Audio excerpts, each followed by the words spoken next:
আজকের প্রসঙ্গ ভদ্রাবতী পূজা বা ভাদ্রবতী পূজা। এই ভাদ্রবতী কে? এর নাম কেন ভাদ্রবতী?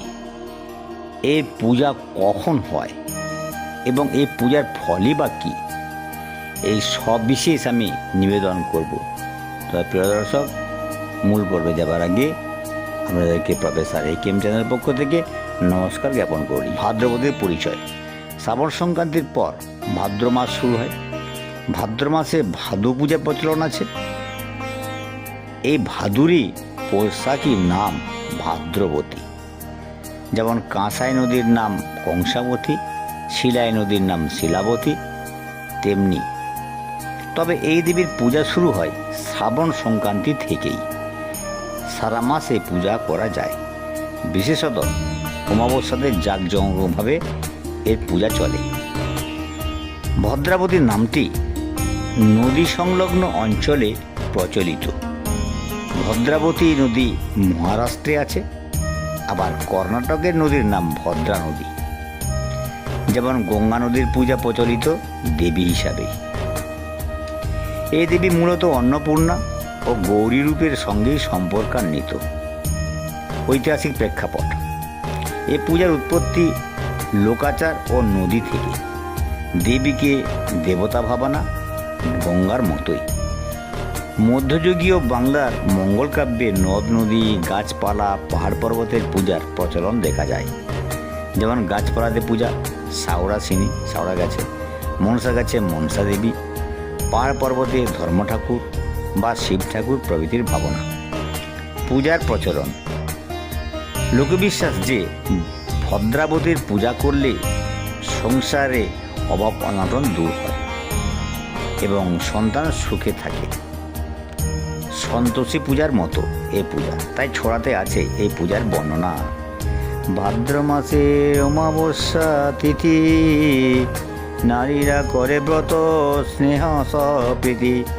ভদ্রাবতী দেবী মায়ের পূজা, অভাবে নাশ হয় দুঃখ উজা, অভাবে নাশ হয় দুঃখ উজা। কথা। এক ব্রাহ্মণ পরিবারের কাহিনী। ব্রাহ্মণের প্রার্থনা। এক গরিব ব্রাহ্মণের নেই জোগাড় আহার, অন্নহীন ঘর শুধু উপবাসের আগার। পত্নী বুকে নিয়ে ক্ষুধার সন্তান, আকাশে তাকিয়ে করে প্রার্থনা ও গান। হেমা ভদ্রাবতী দয়া করো আজ, অভাব ঘুচাও তুমি, মেটাও সব লাজ। সন্তান ক্ষুধার্ত মোর ঘরে শূন্য ধান, তুমি ছাড়া নেই মাগো কোনো অবলম্বন। ভাদ্রবতী দেবীর পূজার বিধি।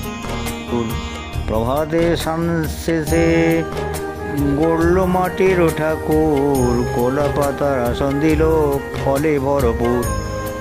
ফোলাদি নৈবেদ্য, ধূপ, প্রদীপ ও ফল, তার সাথে ভক্তি ভরে কেবল অশ্রুজল। দেবী তুষ্ট হয়ে দিলেন আশীর্বাদ, অভাব ঘুচে যাবে হবে ঘরে সাধ।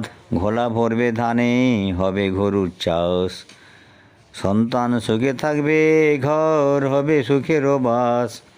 মাহাত্ম্য।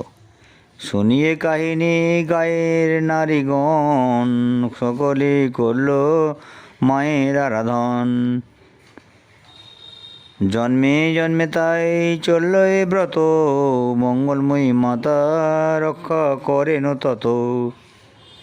যেখানে দেবীর পূজা শ্রদ্ধা ভরে হয়, অভাব থাকে না ঘর হয় মঙ্গলময়। উপসংহার। আজও ভাদ্র মাসে নারীগণ ভরে, স্নান শেষে পূজা জন্য বসে ঘরে ঘরে। বলে সবে ভদ্রাবতী মাতা রক্ষ প্রাণে, ঘুচাও অভাব দাও সুখ অঢেল ভুবনে।